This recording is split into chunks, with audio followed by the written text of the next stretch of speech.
Fitnah yang terus-menerus dilakukan oleh beberapa kader partai tertentu terhadap Pak Jokowi, tidak tertutup kemungkinan Bara JP selaku relawan Pak Jokowi, relawan Pak Prabowo Gibran, akan mendesak Pak Jokowi untuk mengambil tindakan hukum.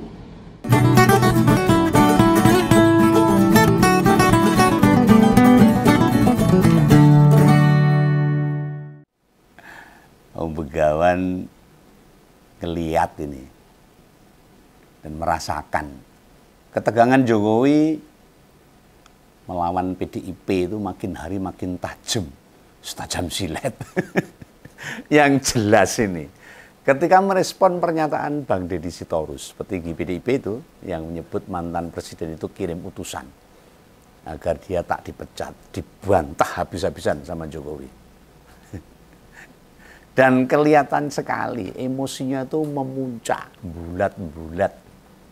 Malah berani nyebut tuh, selama ini dia diam. Itu kata Jokowi itu, difitnah diam, dicela diam, dijelek-jelekan juga diam. Nah, Jokowi juga meminta siapa yang ngaku sebagai utusannya agar disebut saja. Wah, tenan gitu Pak. Nah, terus saya membuktikannya piye mengenai surat tugas kok. Kecuali kalau ada SPJ ya surat tugas, mungkin bisa buktikan. Kalau hanya lisan apa iya.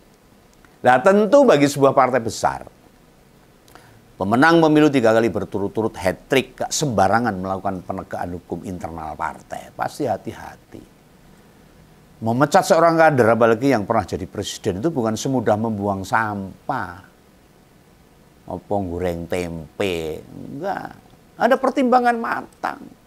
Hingga menyebutkan sebelum dipecat, ada utusan yang dikirim buat membatalkan kebijakan partai. Nah, itu soal saat cerita itu dibeberkan. Ini saat ada untran-untran. Kader pecatan itu nggak terima. Ya mungkin, semuanya kan serba mungkin. Yang tahu hanya Jokowi sendiri ketika dia mau jujur, atau justru DPP PDIP sendiri yang mungkin bisa membuka tabir itu. Nah, yang terjadi, rupanya Jokowi itu beneran membuktikan omongannya loh. Kalau tak lihat-lihat, kesabaran ada batasnya. Loh, pas bicara begitu, Begawan itu menduga omongannya Bang Deddy Sitorus akan dijadikan alat bukti untuk melaporkan balik pada kepolisian. Oh, lah kok jebule malah menggerakkan relawannya sing melaporkan buat melawan partai Bu Mega. Yo, saya jadi ngekek. Jadi ketawa ini loh, relawan ikut-ikutan mau melawan partai itu. Lo tak kira Pak Jokowi wis beneran mau menggugat tudingan itu atau memperkarakan dalam ranah hukum untuk dibuktikan di depan hukum benar tidaknya bahwa Jokowi mengutus utusan ke DPP untuk membatalkan pemecatannya itu. Nah, ini tak sarankan. Relawan tidak perlu ikut-ikutan lah. Anda nggak tahu masalah sesungguhnya ngapain, mau pasang badan, mau cari muka gitu loh. Posisi relawan Jokowi sudah tidak signifikan. Hanya orang per orang. Kali di Solo itu ya masih ada lah. Yang sekarang masih bergerak. Di Jawa Tengah juga ada. Dan relawan Jokowi itu plus tidak punya kekuatan apapun sekarang. Pak Uce Gustaf dari Bara JP sudah diem. Diem aja lah. Anda itu nggak usah ngomong. Ngapain lu ngedorong-dorong Jokowi melakukan tindakan hukum? Memang berani. Apa punya nyali? Seberani apa seorang Jokowi melaporkan PDIP ke polisi? Lo nggak usah didorong-dorong oleh relawan. Kalau Jokowi berani kan dia lapor sendiri. Oh, relawan disuruh-suruh. Berani nyuruh-nyuruh juragan. Iya. Lah ditunggu saja. Dia mau cuma ngomong doang atau apa beneran itu. Gak akan kejadian yang namanya Jokowi itu melaporkan PDIP. Kalau sudah melaporkan ya dulu-dulu, tapi dia punya niat untuk menghancurkan PDIP. Kalau saya melihat, menganalisa atau membuat sebuah pendapat, bahwa Jokowi memang punya pikiran untuk bagaimana cara PDIP itu hancur, bagaimana PDIP itu rusak. Ya dengan berbagai cara, meskipun kalau dituduh ya Pak Jokowi pasti ngapain, enggak, pasti gitu. Loh kenapa Om Begawan yakin begitu? Soalnya jasa PDIP ke dirinya itu banyak banget loh. Ada benar-benar Jokowi melawan PDIP, ya wis persis. Kayak Malin Kundang, cerita Malin Kundang dari Sumatera sana.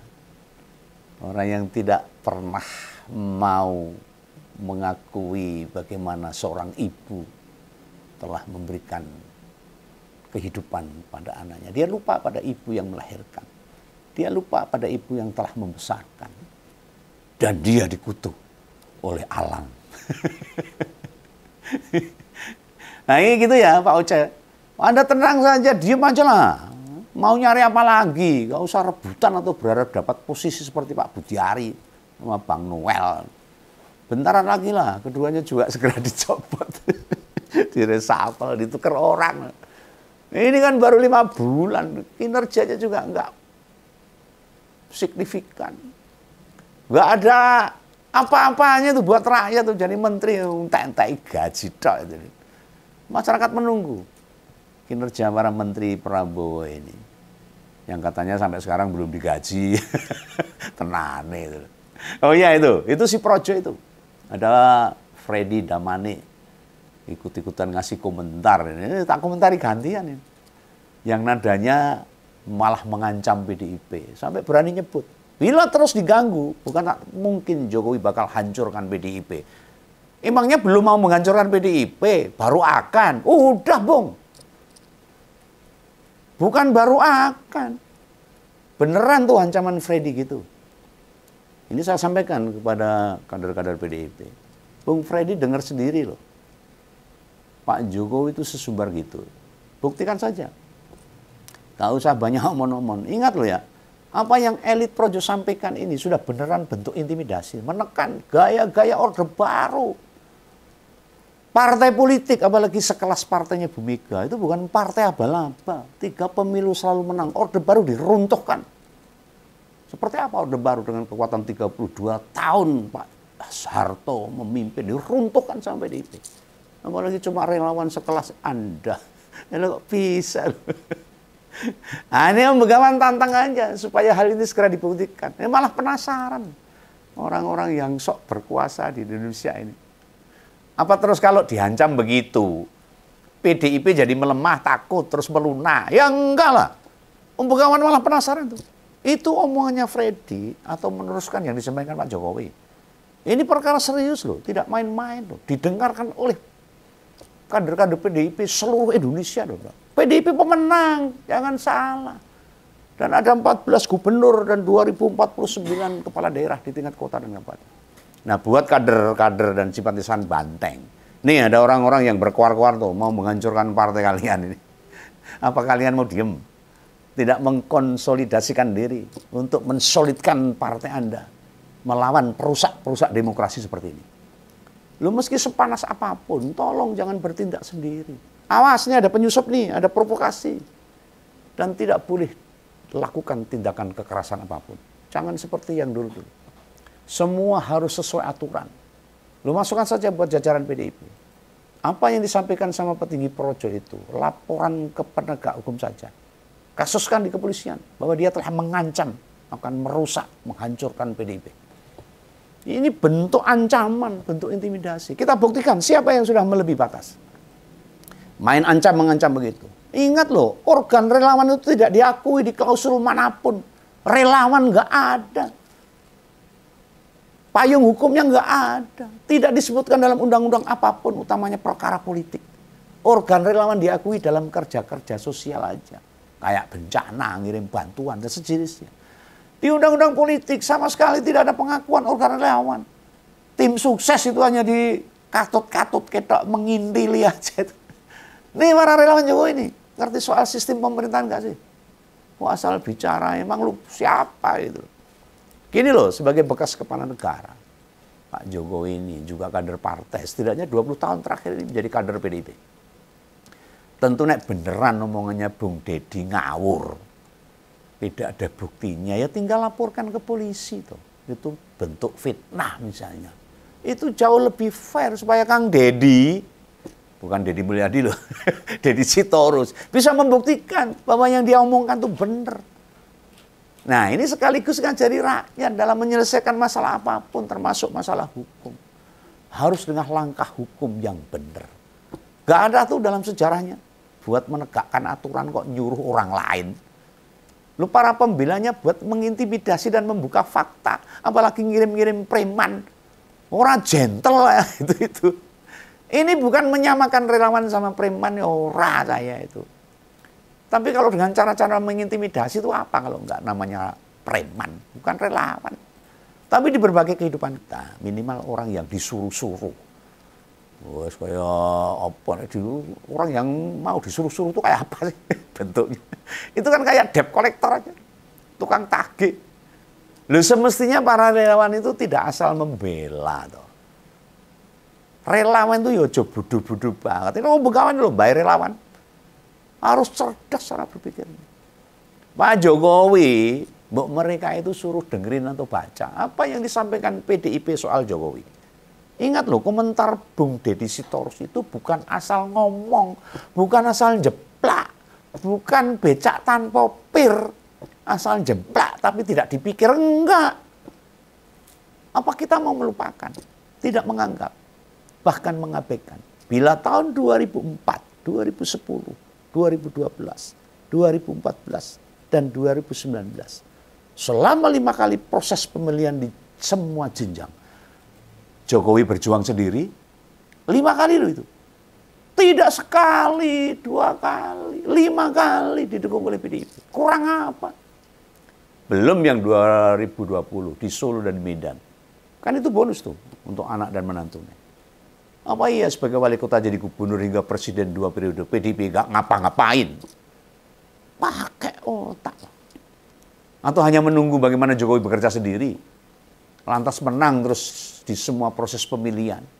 Silahkan konfirmasi pada Pak Hadi Rudiatmo, itu Ketua DPC Kota Surakarta, atau Pak Pacul, Bambang Pacul, Ketua DPD PDIP Jawa Tengah, atau Mas Pram yang jadi Gubernur DKI, Mbak Puan, Mas Hasto juga, dan petinggi-petinggi PDIP lainnya, termasuk juga bisa nanya pada Menteri Perumahan, Bung Muarwarar Sirait, yang mantan kader PDIP yang sekarang eksodus, nggak tahu kemana tuh.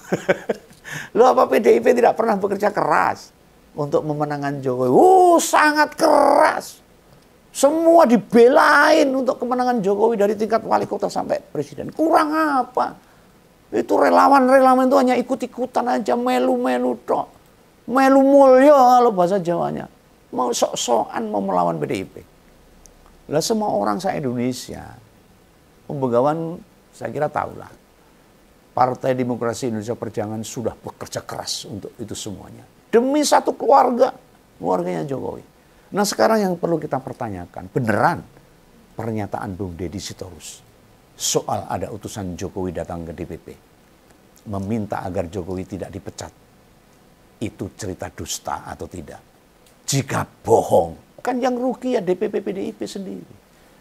Setidaknya kadernya tahu cerita-cerita beginian dan omongan lebih mempercayai siapa. Tentu bantahan Jokowi itu sebagai upaya membela diri saja. Saya tahu kinerja PDIP.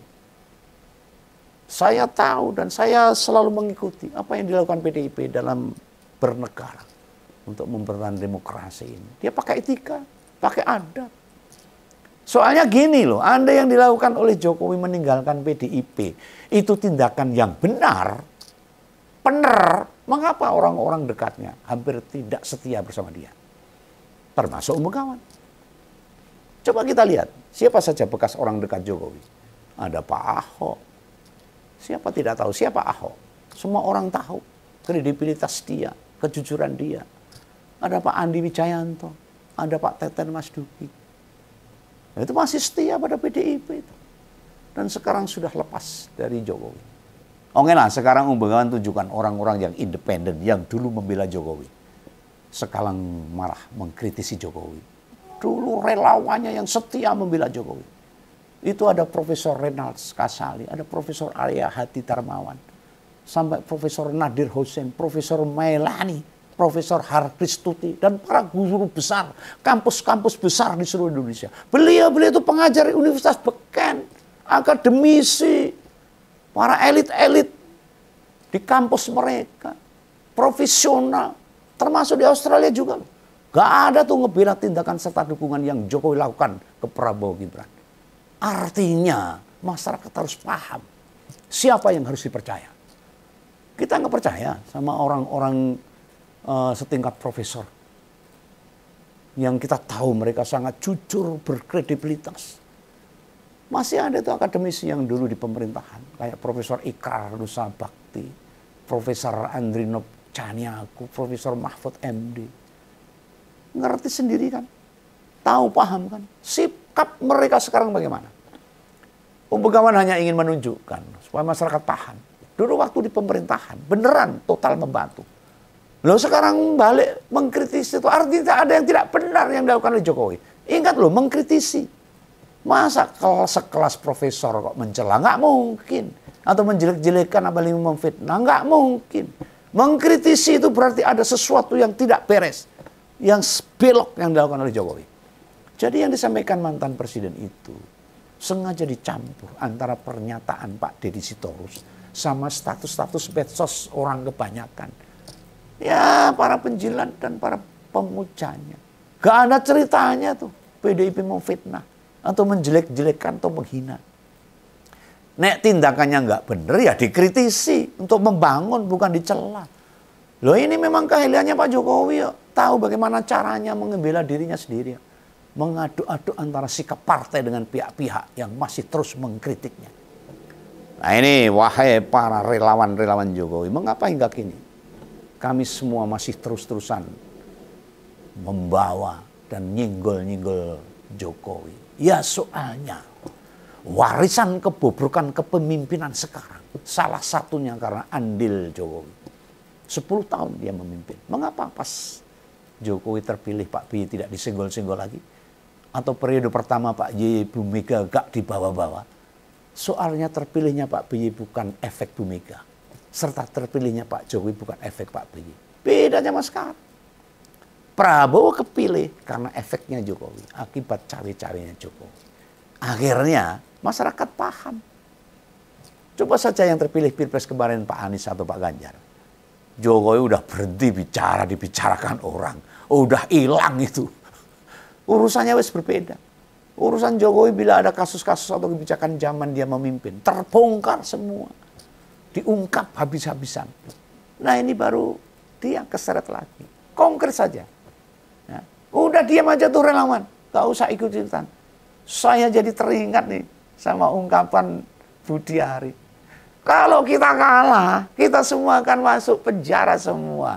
Harus dipahami oleh masyarakat kebanyakan. Oke ya, ini pendapat dari Begawan. Semoga tidak salah paham. Jangan lupa subscribe. Salam ngompol, salam Begawan. Dadah.